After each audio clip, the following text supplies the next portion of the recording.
camera. His first lecture is in the Australian Parliament House. Okay, it's a very, very big day. And you Canbernians are very, very lucky. Now, he doesn't need any introduction. But all I ask from you is that once we welcome this beloved scholar, sheikh, and respected speaker who has travelled miles across the globe just to share some moments with you tonight, please listen attentively. But before that, give him a nice big warm welcome to our beloved Sheikh, Mufti Menk.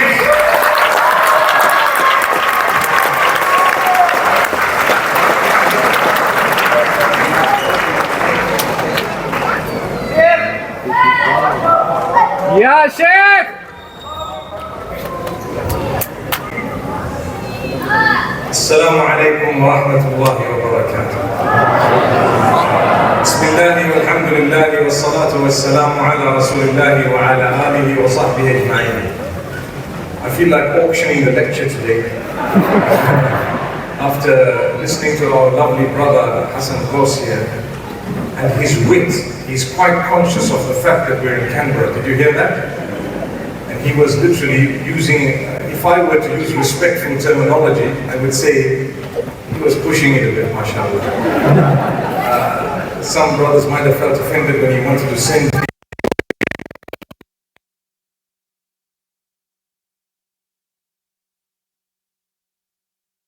Nonetheless, brothers and sisters, every one of us has hardship in his or her life.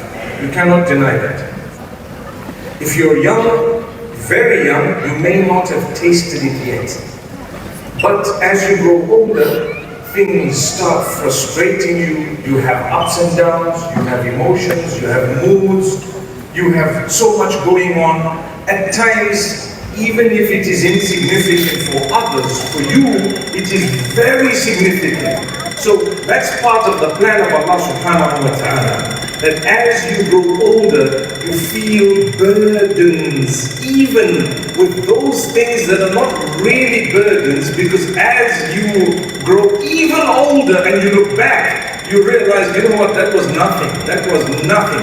So Allah Almighty has a way to prepare you for the challenges that will be humongous that may come in your life later on by giving you small issues that you consider so massive at an early age.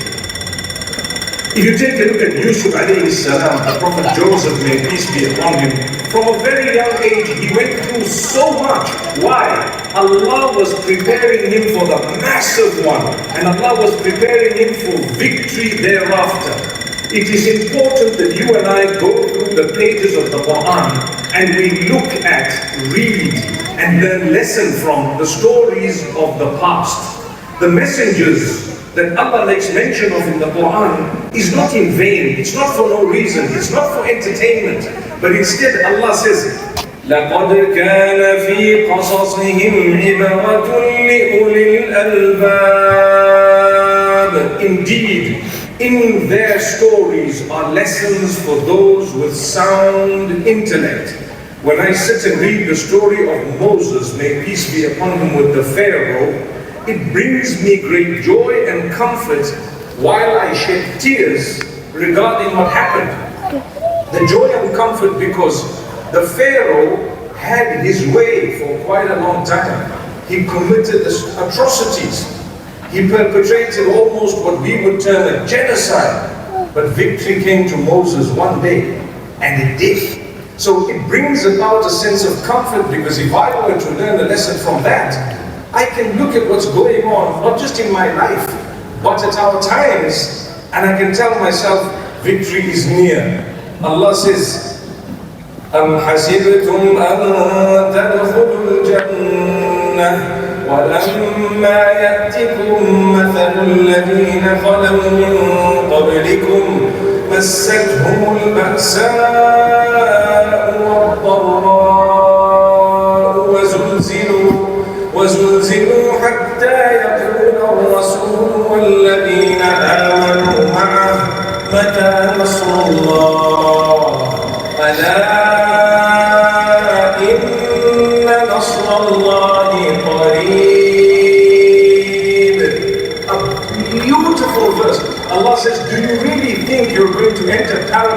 when you have not been tested like those before you, we tested not just the people but the messengers as well, until the messengers themselves were shaken. They said, when is the help of Allah going to come? And Allah says, the help of Allah is very near. You have to be patient. It reminds me of a diagram I saw when I was young, and I learned a lesson from it forever. Two guys digging for diamonds. One guy gave up when he was an inch away from the diamonds. And the other guy kept digging, and guess what? He didn't give up, he got the diamonds. Yet they were further away. So your diamonds are very close. Keep digging. That's what it is. Keep digging, inshallah. We may not have sold the Tanzanite ring today with Hassan Ghosh, but trust me, you keep digging, you'll have your own diamond by the will of Allah subhanahu wa ta'ala. So my brothers and sisters, if you look at the story of Yusuf alayhi salam, Allah prepared him for a day when he was going to control so much, way beyond those who had planned his downfall. I was speaking yesterday to a brother who was telling me about how difficult it is to hear others talk rubbish about you. In an age of social media, it's expected. You open social media, you have a little bit of a following sometimes, and you find you will have 2-3 people, sometimes a few more than that, a little bit more than that, say things negative. Do they know you? No, they don't. What are they saying? Trust me, you don't even need to be bothered about it. They are only recognizing your presence. That's what they're doing. They are only recognizing your effect and impact. Had you not had a presence, effect or impact, they would never have addressed you in a negative way or a positive way. Number 2, the plan of Allah for the Prophet Yusuf was that the very people who did not want him to go up began the journey for him to be higher than them. SubhanAllah. Had it not been for the low at the beginning, the high at the end was never going to come.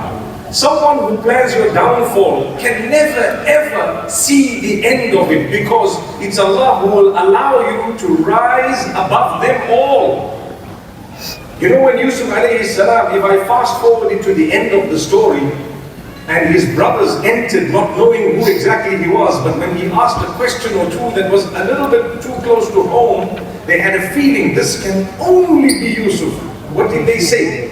إِنَّكَ لَأَنْتَ يُوسُفُ قَالَ أَنَا يُوسُفُ وَهَذَا أَخِي قَدْ مَنَّ اللَّهُ عَلَيْنَا.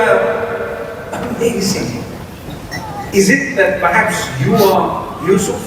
He said, yes, I am Yusuf, this is my brother. Allah has blessed us and favored us beyond you. That's what he's saying. Beyond you who planned our downfall. You planned our downfall, but guess what? Because you're my brother, or you are my brothers, it's okay. Today I forgive you. I excuse you. Why? Had it not been for your plan at the beginning, I was not going to be here. So thank Allah for it. A few days ago, I was in Nigeria. A youngster comes to me and asks a question. In fact, it was a little girl in a teen session. And she says, I heard you say that you will do good to those who hate you. Why do you say that? And I said, the reason is I'm not doing it for them. I'm doing it for the one who loves, the one who does good. Allah says, Wallahu yuhibbul muhsinin. Allah loves those who do good. So if Allah says that, I'm going to do good, I don't care who I'm doing it to or for. It can be anyone. And I explained that, subhanallah, if you are doing it for Allah, you're in a win-win situation. If you're doing it because you believe the person deserves your goodness, you may never do goodness on earth, because very few people deserve it. Maybe I don't either. I don't. So you do good, keep doing good. Because Allah loves those who do good. You hate me, you don't hate me, it's okay. You are part of my journey. You're part of my story. And I tell you what else. Today where you are is a huge, very detailed, long story that includes your haters, it includes the detractors, it includes the days you failed examinations, it includes the days you had some negativity. And because of that, Allah allowed you to navigate through your life in a way that you are where you are. When people say, if you could reverse and if you could go back, what would you do differently? And I say, nothing. Nothing. I want it exactly as it was, with the negativity, with the divorce that I went through years back when I was literally in my early 20s, with the issues that I faced, with the health matters, with the losses, whatever it was, because today we are where we are with all of that. And I want to add a very powerful sentence. Had it not been for the negativity, you wouldn't taste it. You wouldn't. It cannot come.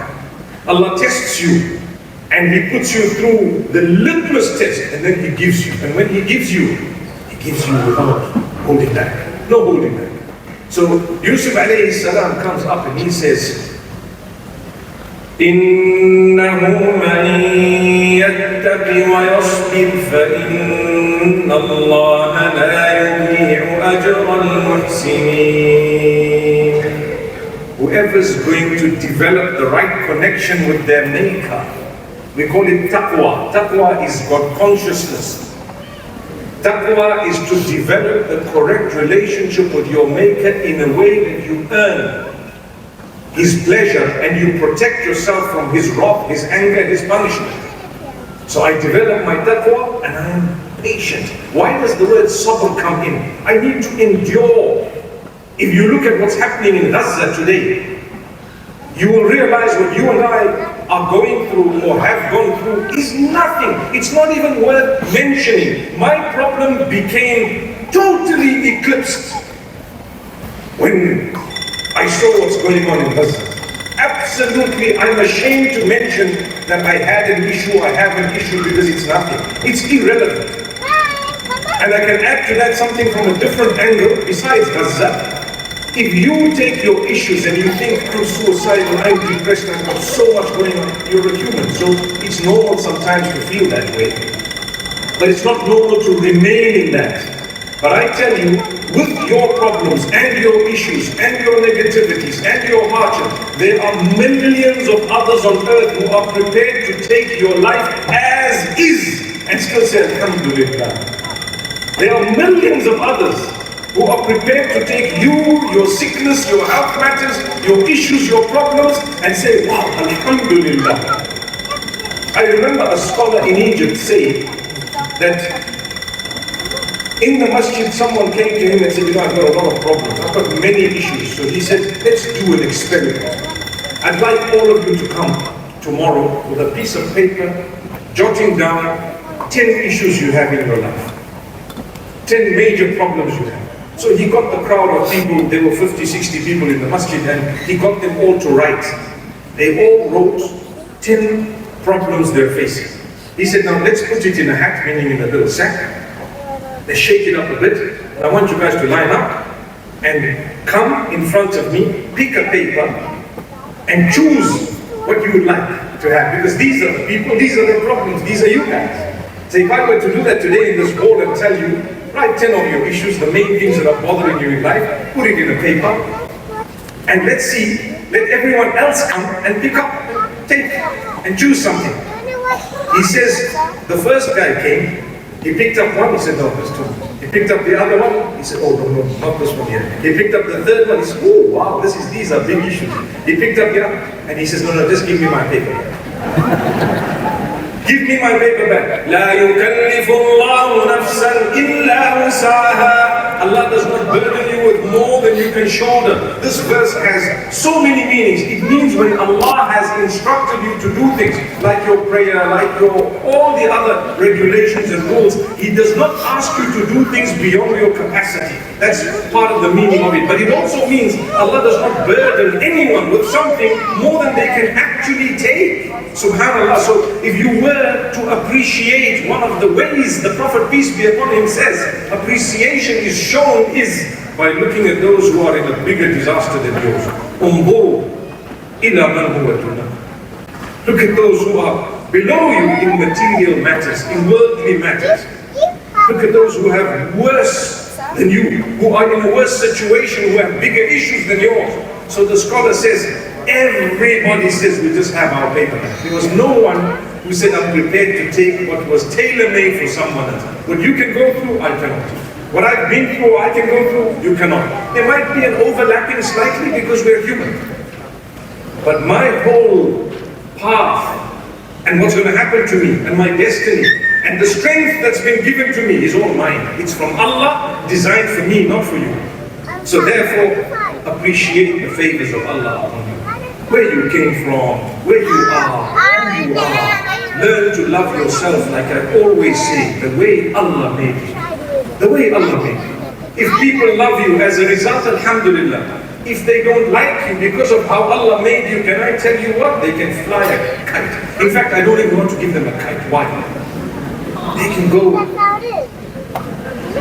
whatever you want to say. May Allah forgive us. I mean, you take it or leave it. This is how Allah made me. This is who I am. This is my complexion. This is my hair. This is my, you got to respect me as a human and I got to respect you as a human because we are all the creatures of Allah. And we always say, you want to impress God Almighty, you claim to be a pious person, a godly person. If you really were, you would recognize that with you, Allah has made millions or billions of others, not just human beings, but creatures. Those are all creatures of the same maker you are trying to impress. I want to impress Allah. I want Him to be happy with me. I want paradise. If I really believe in God Almighty, guess what? If I'm really worried about the day I'm going to go back to Him, guess what? I will look at everything I found on earth and say, made by the same maker, I'm trying to impress. I give an example. People don't understand halal sometimes, so we have to divert a little bit and tell them, if you love something,